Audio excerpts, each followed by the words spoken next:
Hello and welcome to episode 2 of Thriving Through Sports. I'm your host, Darren Plummer. I have 2 special guests with me. You'll get to meet them here in a minute. We're going to talk about the Thrive program a little bit more. Hope you enjoyed episode 1. A lot more coming your way. Don't go anywhere.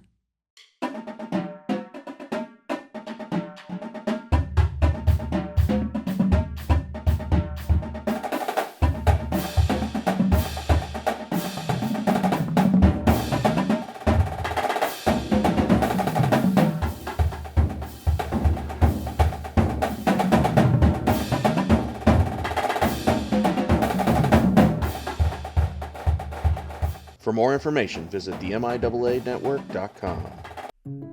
Rise believes that each individual deserves the right to seek their own perfect life, a life full of hope and empowered by self-choice. Come meet our family. Come watch us live. Watch us work.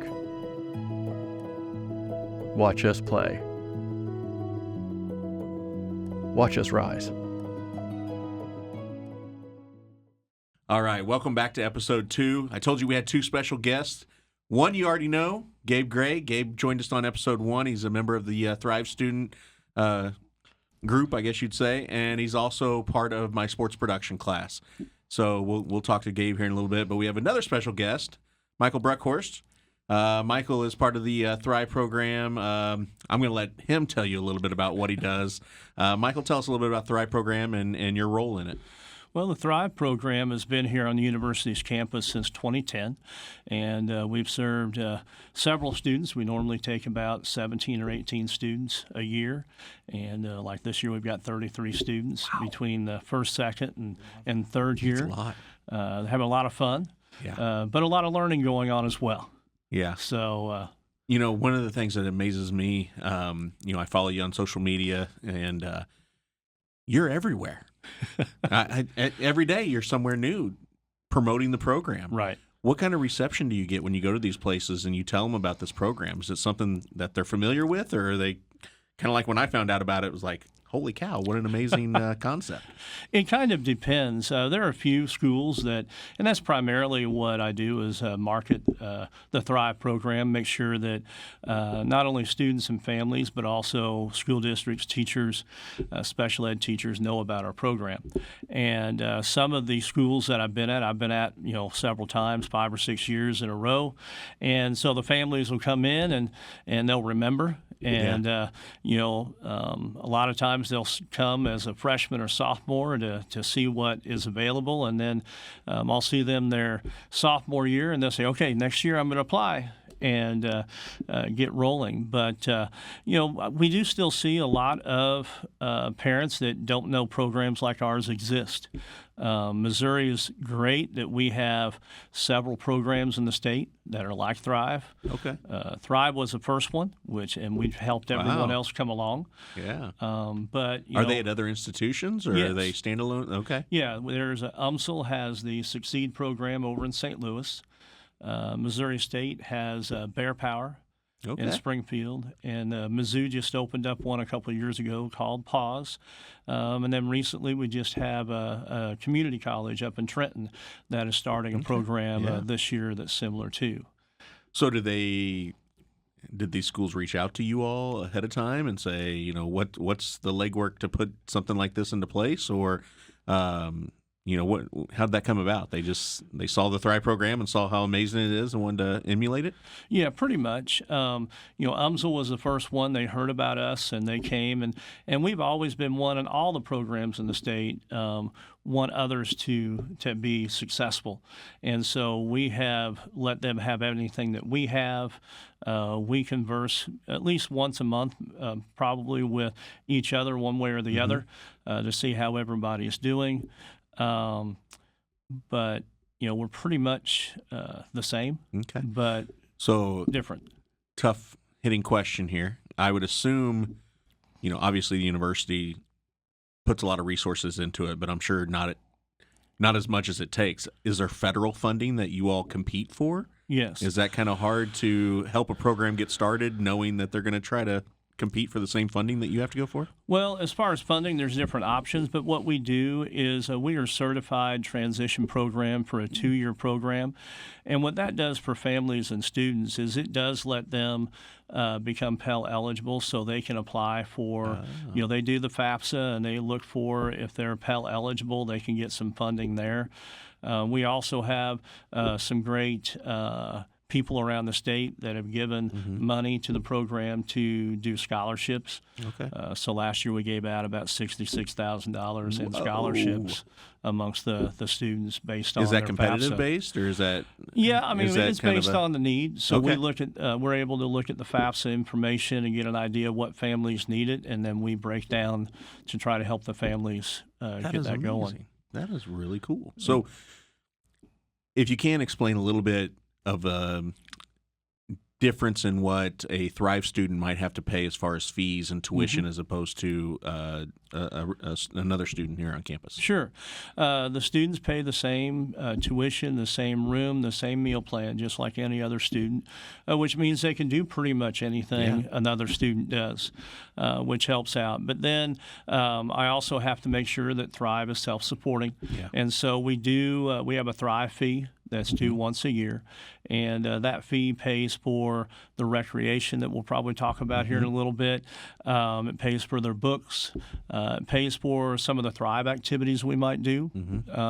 We also have some cooking classes, so it pays for us to get the items. I know Gabe probably knows more about what they've cooked in there, but we do various things that maybe a typical student, the family would have to pay out of pocket another way.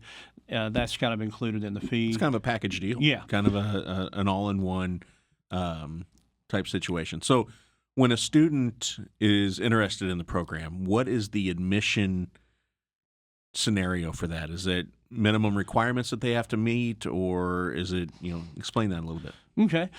We have an application process. In fact, we just started it for next fall already, October 14th. Where can they find that? On our website at Thrive. It's ucmo.edu/Thrive, and then look for the admissions section. We'll put that on screen when we edit this together. That'll work. But yeah, we ask for, because they have to be a student with a developmental or intellectual disability, we do ask for various IEP evaluation components just to verify that they have what, disabilities we work with. And then we go through the application, then we call the family in for a family interview. Is that on Zoom, or do you bring them to campus? Or? We bring them to campus. Okay. We have had a couple that we've had to Zoom. We've had one from Doha, Qatar. Oh, wow. Okay, they're not going to make it in, are they? In. Yeah. We also had one from Alaska that did that. But, yeah, for the most part, they come in. We talk to the student. We keep them all in the same room. All right, Gabe. And ask questions. I got to know, how did yours go? Went pretty good. Yeah? Tell me about it. It was a little nerve-wracking at first, just because I guess any interviews. But yeah, it was pretty smooth from the start. So when you came in, was obviously you say you were nervous, but were you amazed by the opportunity? Were there certain aspects of it that when they brought you to campus that you saw that was like, holy cow, I can really see myself doing this? Yeah, I think. Tell me about it. Obviously, had just listening to what he said about the opportunities in this program, I felt very inspired by that, and I was like, man, I really get a shot at this. So Gabe, I'm going to dig in a little bit deeper on you here. Tell me about when you left here, the conversation with your parents about, obviously you wanted to come here. They were supportive of it. You're here, right? Tell me how that came about. Like after the interview? Yeah. Yeah, I felt, I think me and my parents did feel pretty good about the opportunity, especially like you said, the opportunities we have here on campus and the community here and stuff like that. Yeah. So was it an immediate decision? You came here, you did the interview, and you're like, okay, if I get in, I'm going there for sure. Because I think it was around, I don't know how many weeks later, from what I remember, when I got the email from you guys saying that I got accepted, and I immediately knew That's awesome. I knew I was going to accept. So you see this email and you open it and you read it. What's your first reaction? I was like, wow. All right. Let's get it. Yeah, let's get it. All right. That's awesome. Okay. So how many per semester is it a fall only entrance, or do you have students enter in the fall and the spring, or Do you have some leave in the spring? Like how does that work? We typically, what we do is we have them come in the fall, and then we have a 2-year curriculum, and now we've also got a 4-year curriculum as well. But there's certain classes they take in the Thrive program to help them get acclimated to campus and help them understand what they can get into. We have Beth Ruck come over and talk about activities and clubs and things like that. And that way they can get out, because we want them to have a good balance. Mm-hmm. Yes, we're academic, but we also want them to have that college experience and to get out and be involved in sports and clubs and things like that as well. That's what I talked about it a little bit on episode 1. Kind of my introduction into the Thrive program was having a student, Ben Avery, who Dr. Manning reached out to me and said, "We got this student, big in sports. Oh yeah, we see your class. What kind of, fit do you think you'd be?" And I said, "Well, we're going to make it work one way or another." And, it's been an amazing, part of my program being able to bring these students in. And you all have had students that have wanted to come in and be a part of my class every semester. Are there certain classes that you don't believe your students can fit in? Do you have to, do you all have to vet them ahead of time? Or do you reach out to the faculty member and say, we have students interested, what do you think? Is that just how it goes? A little bit of all three. We have a first-year teacher, Mrs. Southard, that any new classes, because we have students pick their own based on their interest or the career they want to go into. But sometimes there are new classes or new teachers. So Mrs. Southard would go out to that teacher, explain about the Thrive program, let them know, there's resources there. She checks with the teacher, tries to get a hold of them by email, phone, face-to-face, and kind of see how the students are doing each week. Yep. But yeah, she does that first. And then, as long as it's what the catalog says it would be, they do that. As far as classes that we don't get into, they do a freshman level course or a course without a prerequisite typically is what they're doing. And then probably online courses are some that, we have found it difficult for some of our students. And I think all across campus you have that. I agree with that 100%. As well. Yeah. And so we really look into that. We try to make sure that they're a face-to-face class with the teacher. Yeah, that's wonderful. All right, we're going to step aside for a quick little break. When we come back, we're going to get to the sports part of Thriving Through Sports. Don't go anywhere. A degree in digital media production with an emphasis in live studio and sports production will enhance your knowledge in multicam studio and sports broadcast. Our faculty members bring real-world experience to the classrooms, and students can showcase their work in different media outlets, including live streaming under the MIAA network and UCM's CTV. For more information about this and other emphasis areas within the digital media production program, please visit ucmo.edu/DMP. Heroes Restaurant and Pub is a local legend that has been serving Warrensburg since 1981. Come enjoy one of our award-winning burgers or everybody's favorite, Heroes Onion Rings. Whether it's lunch or a night out with friends, satisfy your cravings with our mouth-watering food and refreshing beverages. Check out our daily happy hour and nightly drink specials, and of course, the Unknown Hero. There is a great experience waiting for you at Heroes Restaurant and Pub, 107 West Pine Street in historic downtown Warrensburg. Rise believes that each individual deserves the right to seek their own perfect life, a life full of hope and empowered by self-choice. Come meet our family. Come watch us live. Watch us work. Watch us play. Watch us rise. All right, welcome back to episode 2 of Thriving Through Sports. We just learned some amazing information about our Thrive program, stuff that I didn't know, and I felt like I knew quite a bit about the Thrive program. Got Mr. Brunkhorst here with us. He's explained quite a bit of it. Also got Gabe Gray here. Gabe, tell me what happened when you first got to campus. You got that email, you got accepted, you did all the arrangements to join the Thrive program. I'm sure you were nervous. Yeah. What was it like? Yeah, like you said, I was definitely nervous at first, but once I got into it took me a little while just to get used to the campus at first, just getting into the rhythm of college life. But yeah, it was just I think it was about a month in, I felt comfortable with the environment and stuff like that, and Yeah. it was a good. Did you know anybody? To start? No, not really. Really? I may have had one or two people. Actually, that's not true. I had two people I think I met a little bit before. They had actually my mom as a teacher growing up, and Oh, wow. they were in Okay. they were in a fraternity here at UCM. I think it was their senior year last year, so I hung out with them a little bit. Okay. But yeah, outside of those two, I didn't really know anyone at first. But Yeah. good times. So other Thrive students, I assume that's where you made your first connection? Yeah. Did you make connections outside the Thrive program? Yeah, I made connections with some of the campus ministries here on campus. Okay. I made connections with the Navigators ministry, Mhm. along with it's called CCH, but it stands for Christian Campus House. Sure. Pretty much. Mhm. So those are two great ministries I connected with, and Okay. that's definitely pretty much how So things got connected. how would you describe the Thrive program to, say, a student who qualifies to be in the Thrive program but just isn't sure if this is the program for them? What would you tell them? I would probably say,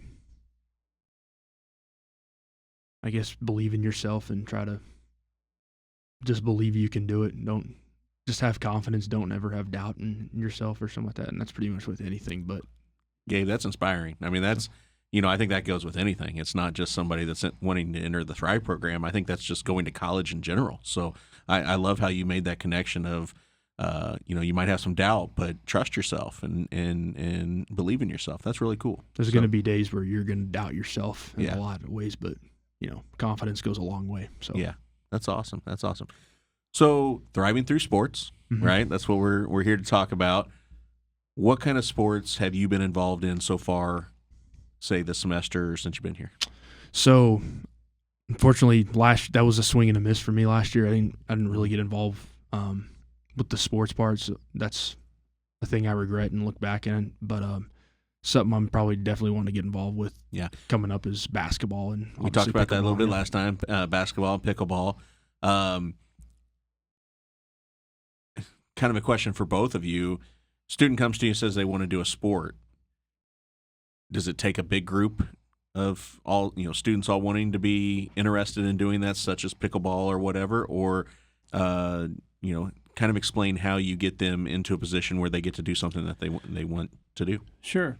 What I do is at the beginning of the semester, I get with a rec center and find out what sports are happening when they're going to put it out, and then I get with each of the students, have them fill out a Google form that says what sport they might be interested in, and as long as there's enough students on there that would make the team that they need, or even maybe one or two close, then I'll go ahead and put a sign-up sheet out about a month ahead of time, and then about a week ahead of time I'll take a look at the sheet, and if there's enough students that want to join that activity, then I'll take it down, double check with the student, and then that comes out of the Thrive fee. So I go ahead and get with the rec center, let them know what students are interested, and then Thrive pays for that registration, and then they go play. So I talked last episode how we kind of went out, some students from the class, myself, my wife. My wife got to know Ben really well. We went out and watched a softball game. There were some non-Thrive students that seemed like they were kind of coaches, maybe? Yeah. Tell me about that. We have 5 or 6 mentors that live in the dorms with the students, and they're typical UCM students by day, and then on nights and weekends, they help cover the hall. They rotate through hall duty in the evenings, and then they also rotate through. We have study halls at night on Sunday afternoon and Monday through Thursday nights. We love getting volunteers, so I'll put a plug in there. We need volunteers. Okay. But, All right. But then on the weekends, they'll also take care of anything on the weekends. They'll rotate through that. They also plan an activity then, like this weekend. One of our mentors is baking cookies. So kids sign up. I get the food, and the kids will learn how to cook. Okay, so you're back into my realm here. Yeah. So one of the things last semester, Thrive program reached out to me and said they did a cookie bake-off and asked me to be a judge. Tell me that's happening again. Is that happening again? I hope. I Yeah. hope. Okay. I haven't heard it yet, but I know all they, right, they well, make love sure I'm on having that you over list. there. I Make will. sure I'm on that list because that I really enjoyed that, and I think what was unique about that experience was there was no names attached to it. Yeah. You know, it was kind of a blind taste test, and they had off visual, you know, taste, consistency. You know, you got to rank all these different things. And I'm a competitive guy. I know Gabe's competitive. I think that kind of gets some friendly competition Yes. going, and so just another unique aspect of the Thrive program that I think really makes the students comfortable. Yes. You know, so yeah, I look forward to that. Make sure I'm on that list. And I know the mentors love enjoying it. What they've done the last 3 or 4 years, I've let the mentors join the team just as well as the students. It used to be kind of just Thrive students. But, Okay. So like you the know, intramural teams. Right. Okay. And so the mentors can join up as well. I think it helps with the camaraderie between the mentors and the students. But yeah, then then in addition to that, the mentors are kind of the coaches, and they set up the rosters ahead of time and try to help the students through the game as well. So tell me, if you're not familiar with campus, our softball complex is a little off campus. Tell me about kind of transportation. Do a lot of the students drive themselves, or do they hitch rides with the mentors? Or tell me a little bit about that. Sure. We have a couple students that have their own vehicles on campus. And Gabe is they- one of them. I've seen and they Gabe can drive whip it over into them. the parking lot a time or two. Oh, yeah. But, yeah, they can drive. The rest of the students, what we do is we rent one of the school buses. Oh, yeah. And then either Dr. Manning or myself or one of the other staff members will get the bus in the early afternoon, and then we'll pick them up at the north end of their dorms and then drive them over and then drive them back when Yeah. it's over. Is there a charge for that? Yeah. Is there? Yep. Okay. We need to figure out a way to get Thrive their own vehicle, it sounds like. Yeah. We need to start that campaign, right, Gabe? Absolutely. Yeah. Tell me a little bit about what sports are most popular within the Thrive program. Obviously, softball. Yeah, and I softball talked is about a biggie. softball a little bit, last time. So. And I think the most fun part that I've seen out of that is we've had many students that haven't played sports, period. And the first time there's a sign-up sheet, there's less people. But then all of a sudden, when they start practicing and realizing, hey, this is just a bunch of fun, then we start having, I think we had 19 or 20 kids on our softball team. That's And amazing. the mentors try to do a good job of cycling everybody That's in. tough. And it is tough. That's tough. But then probably we've had soccer. We've had a couple 3-on-3 basketball. This year we also had some do, I think, the ping pong. There was another Oh, wow. deal as well. But yeah, softball seems to be the big one. Okay. And then we've had, I think last year we had one for tennis. We had 2 play tennis. Okay. So I'm unfamiliar, so bear with me here for a second. But are all the students, do they come to campus with a glove? Do they come with the equipment necessary to do this? Or is there a donation of that type of gear that could be useful? Yeah, we started out with just having, I asked staff, and then I sent out an email to staff on campus saying, hey, Thrive softball team, we have a couple needs of gloves. If you've got an old glove in your garage and want to donate it, please do. I have a couple, so And, they're coming your way. I missed that email, so Yeah. I have a few that I'll Over the gather years, up. it's been neat. We've had about 5 years ago, we had a family that purchased a bunch of, I think there were 5 or 6 gloves that they just purchased and said, here, we want you to have them. Gosh, that's awesome. And then this year, we had another parent of a student that I believe their daughter just got on Facebook with their neighborhood group and said, hey, we'd love to have softballs. And all of a sudden, we've got a bunch of things. I may have to buy a bigger bag or have a checkout procedure in the spring to keep kind of an idea. But yeah. So do they go practice? Yeah. Like, do they practice in the fields, or do they go to what we call East Field, which is a turf field here on campus, and just play catch in the afternoons?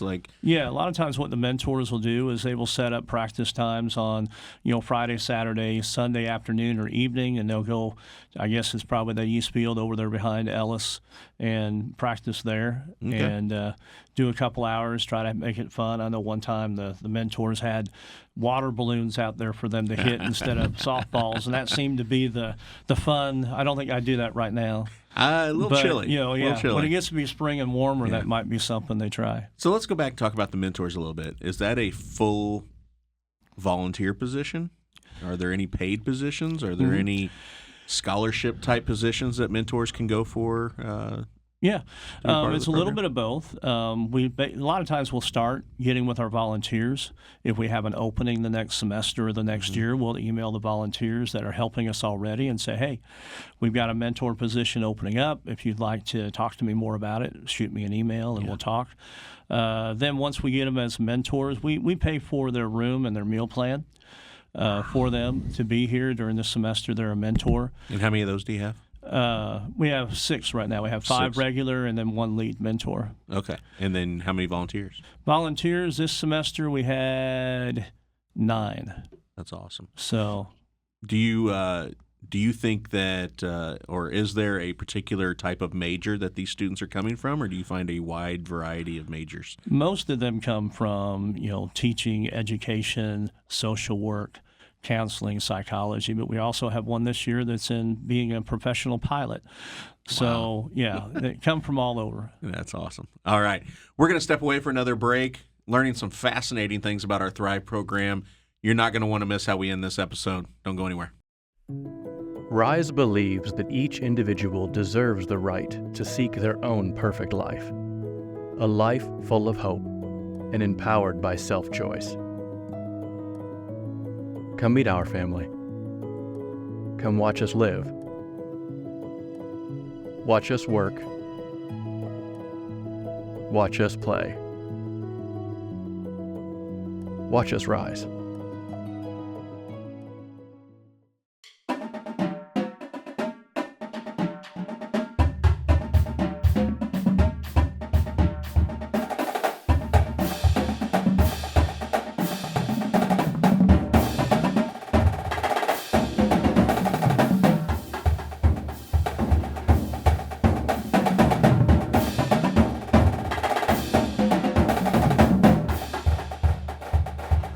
For more information, visit the MIAAnetwork.com.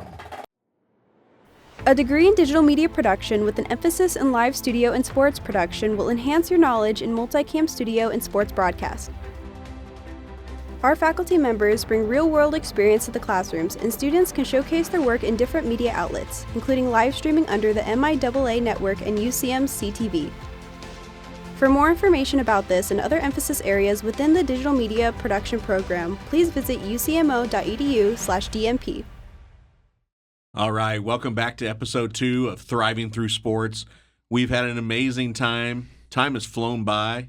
I don't know about you, but I can't believe we're at the end of the show already. Gabe, I can't help but notice you're wearing this bright green shirt, and I hope they're getting this on camera. You a Celtics fan? Yes, sir. Why? Because my mom was born and raised there. So Well, that would be a That good would do it. reason. That would be a good reason. Okay, so you were pretty happy last year, huh? Yeah. And they won the championship. Did you ever see a game in live? You ever go? I went to a game when I was about, I think, 13, 14 years old in Orlando, but I've never been to a game in Boston. So that's definitely on my bucket list for Okay. sure. So All right. What other professional sports teams do you follow? Chiefs, Yeah. Bruins, Okay. Red Sox, All right. Royals. So kind of a wide Yeah. breadth of different teams in different sports Yeah. that you like to do. Well, that's awesome. Okay. Good stuff. Michael, I'd like to thank you. Well, thank you. Appreciate you being a part of episode 2 here. I like I said, I've learned a lot of stuff that I didn't know that, just amazes me. And like I said, I follow you, your post on Facebook, and you're getting around and getting this information to people to hopefully get them to understand what an amazing program this is. And so I'd like to thank you personally because I know it's a lot of work. As someone that works a lot of nights and weekends doing sporting events, I know what it's like to be away from family and kind of carving your days and nights up. And so every time I see those pictures where you're at a school at on a Saturday afternoon or a Thursday evening or whatever it may be, I know that's a lot of work. And so I appreciate what you do, and I appreciate the program, and appreciate you, Gabe. You've always got a smile on your face, and you're always willing to do whatever you need to do to help the people around you be successful. And I think that's what's important. And I'm really proud of the Thrive program, and anything I can do to help get the word out there, I want to. So this has been episode 2 of Thriving Through Sports. We have one more episode to go. Look for that one. It's going to be another fun one. Appreciate it. Take it easy.